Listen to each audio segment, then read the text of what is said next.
Question आपसे क्या पूछा गया है कि किस वाक्य में येनांग विकार सूत्र से तृतीया विभक्ति हुई है।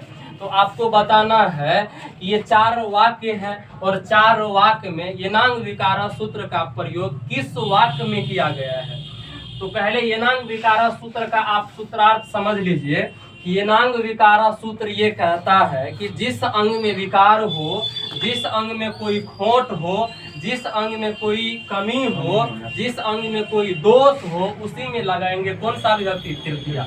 अब देखिए ऑप्शन ए में है कि पुत्रेण सह पिता गृहम गच्छति। पुत्रेण का अर्थ होता है पुत्र के, सह का अर्थ होता है साथ, पिता का अर्थ होता है पिता, गृहम का अर्थ होता है घर, गच्छति का अर्थ होता है जाता है।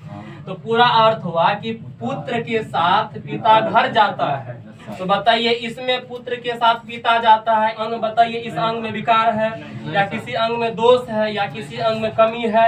इस तरह का अर्थ इस वाक्य से आपको नहीं आ रहा है, इसलिए ऑप्शन ए क्या होगा, आंसर नहीं होगा। और देखिए ऑप्शन बी में है कि दंडेन घटः निर्मीयते। दंडेन का अर्थ होता है डंडे से और घटः का अर्थ होता है घड़ा और निर्मीयते का अर्थ होता है निर्माण करता है। तो इसका पूरा अर्थ ये हुआ कि डंडे से घड़ा निर्माण करता है। और ये देखिए येनांग विकार सूत्र कहता है कि जिस अंग में कोई विकार हो, जिस अंग में कोई कमी हो, जिस अंग में कोई खोट हो, उसमें कौन सा विभक्ति, तृतीया। तो अब देखिए इस वाक्य से भी इस तरह का कोई अर्थ नहीं आता है, इसलिए आपका ऑप्शन नंबर बी भी क्या होगा, नहीं होगा।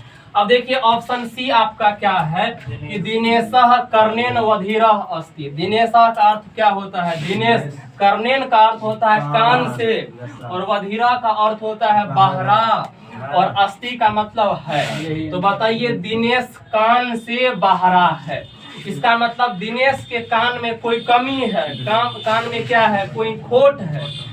तो बताइए कान क्या है, एक अंग है कि नहीं है। और ये येनांग विकार सूत्र क्या कहता है कि जिस अंग में कोई विकार हो, जिस अंग में कोई खोट हो, उसमें लगाइए कौन सा विभक्ति, तृतीया।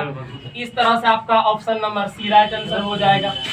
देखिए अगला प्रश्न आपसे पूछा गया है कि हिमालयात गंगा प्रवहति वाक्य के हिमालयात पद में पंचमी विभक्ति किस सूत्र से हुई है। आपको सूत्र का नाम बताना है। सूत्र भी आपको ऑप्शन में दिया हुआ है कि भित्रार्थ नाम भय हेतु सूत्र से हुआ है, कि भुवः प्रभव सूत्र से हुआ है, कि जनि कर्तु प्रकृति सूत्र से हुआ है, कि अपदाने पंचमी सूत्र से हुआ है। तो ध्यान दीजिए, पहले क्वेश्चन को आप अच्छे से समझ लीजिए।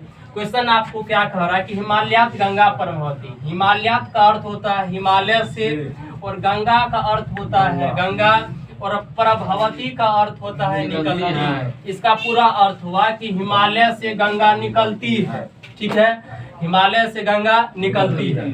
और पूछा गया कि वाक्य के हिमालय पद में पंचमी विभक्ति किस सूत्र से। तो अब सूत्र पर आइए। देखिए सूत्र कह रहा है भित्रार्थ नाम भय हेतु।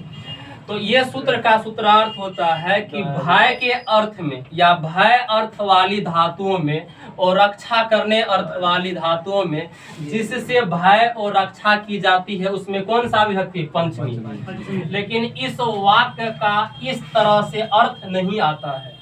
इसका मतलब देखिए भित्रार्थ नाम भय हेतु सूत्र का जो सूत्रार्थ होता है ये वाक्य क्या अर्थ मैच नहीं करता है। इसका मतलब ये ऑप्शन क्या होगा, आपका गलत होगा। अब देखिए भुवः प्रभवः सूत्र कहता है कि भू धातु के योग में जहाँ से कोई चीज उत्पन्न होती है, जहाँ से कोई चीज पहली बार निकलती है उसमें कौन सा विभक्ति होती है, पंचमी। और देखिए हिमालयात गंगा प्रभवती का अर्थ क्या होता है कि हिमालय से गंगा निकलती है। तो और भुवः प्रभवः सूत्र का अर्थ क्या होता है कि जहाँ से कोई चीज उत्पन्न होती है उसमें पंचमी विभक्ति। तो इस तरह से आपका ऑप्शन नंबर क्या होगा, बी। क्वेश्चन अगला पूछा गया है क्या कि किस कारक में सप्तमी विभक्ति होती है। देखिए ऑप्शन ए में है कर्म कारक, ऑप्शन बी में है संप्रदान कारक, ऑप्शन सी में अधिकरण कारक, ऑप्शन डी में करण कारक। तो आप ध्यान दीजिए विभक्ति यहाँ दिया गया है और आपसे क्या पूछ रहा है, कारक। तो बताइए सप्तमी विभक्ति का प्रयोग हम लोग अधिकरण कारक में करते हैं, कोई दिक्कत। देखिए ऑप्शन ए में है कर्म कारक, कर्म कारक में हम लोग द्वितीय विभक्ति का प्रयोग करते हैं। ऑप्शन देखिए ऑप्शन बी में है संप्रदान कारक, संप्रदान कारक में हम लोग चतुर्थी विभक्ति का प्रयोग करते हैं। और ऑप्शन डी में है करण कारक, करण कारक में हम लोग तृतीय विभक्ति का प्रयोग करते हैं।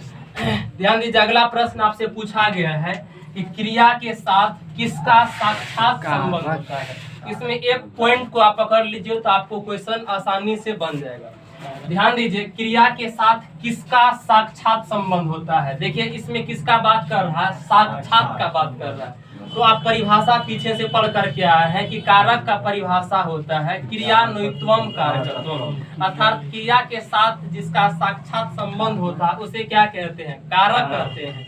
या क्रिया के साथ जो जुड़ा रहता है, इसका सीधा संबंध होता है, उसे क्या कहते हैं, कारक। और जो क्रिया के साथ जुड़ा नहीं रहता उसे क्या कहते हैं, कारक नहीं कहते हैं। इस तरह से संबंध और संबोधन को कारक नहीं माना जाता है, इसीलिए न संस्कृत व्याकरण में 6 ही कारक माने जाते हैं। अब देखिए ऑप्शन ए में है समास, ऑप्शन बी में है कारक, ऑप्शन सी में है संज्ञा, ऑप्शन डी में है विशेषण। तो बताइए क्रिया के साथ किसका साक्षात संबंध होता है, कारक का। याद रखिएगा, ये जो आप देख रहे हैं क्रिया के साथ किसका साक्षात संबंध होता है, ये क्वेश्चन को अब की बार बोर्ड परीक्षा में 2 बार पूछा गया था।